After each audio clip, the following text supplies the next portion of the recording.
The goals of the Crothers Geocorona Observatory are to study the nature and origin of Earth's exosphere and how it evolves over time. The exosphere itself is the uppermost layer of the Earth's atmosphere. It's comprised almost entirely of atomic hydrogen. This is the lightest chemical species in existence, and it floats away, essentially evaporates off of the top of the atmosphere. And when the sun shines on these atoms, they essentially scatter it off into all directions, and so it glows like a gigantic halo around the Earth. And so that's called the geocorona, that fuzzy halo of light that's given off by those exospheric atoms. Many times we think of the transition between the atmosphere and space as being this very abrupt boundary where at one altitude you've got atmosphere and the next altitude you have space. But in reality, this transition is much more gradual and can extend over thousands of kilometers. By imaging the geocorona, we can actually answer fundamental questions about the size of the exosphere, the structure of the exosphere, and how it changes over time. And all of this in response to the input from the sun. The Crothers mission has a near-field imager and a far-field imager.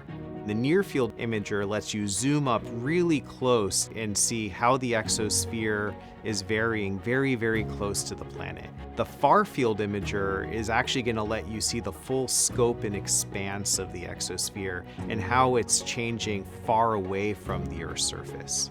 Understanding how that works at Earth will greatly inform our understanding of exoplanets, for example, and then how quickly the atmospheres can escape.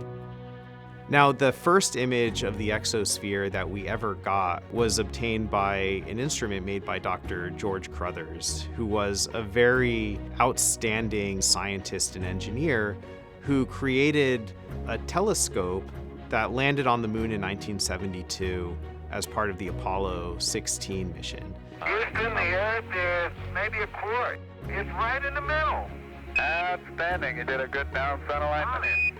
That telescope gave us our first picture of the exosphere, but it couldn't see the entire exosphere. He wasn't far enough away, being at the moon, to get the entire field of view. And that was really shocking, that Earth's exosphere can be that big, that this light, fluffy cloud of hydrogen around the Earth extends that far from the surface. The Crothers mission fills an important gap in NASA's heliophysics fleet. We've never had a mission before that was dedicated to making exospheric observations and continuously observing the exosphere, being able to see its full scope and shape. And it's really exciting that we're gonna get these measurements for the first time. And I think that's really groundbreaking for this mission.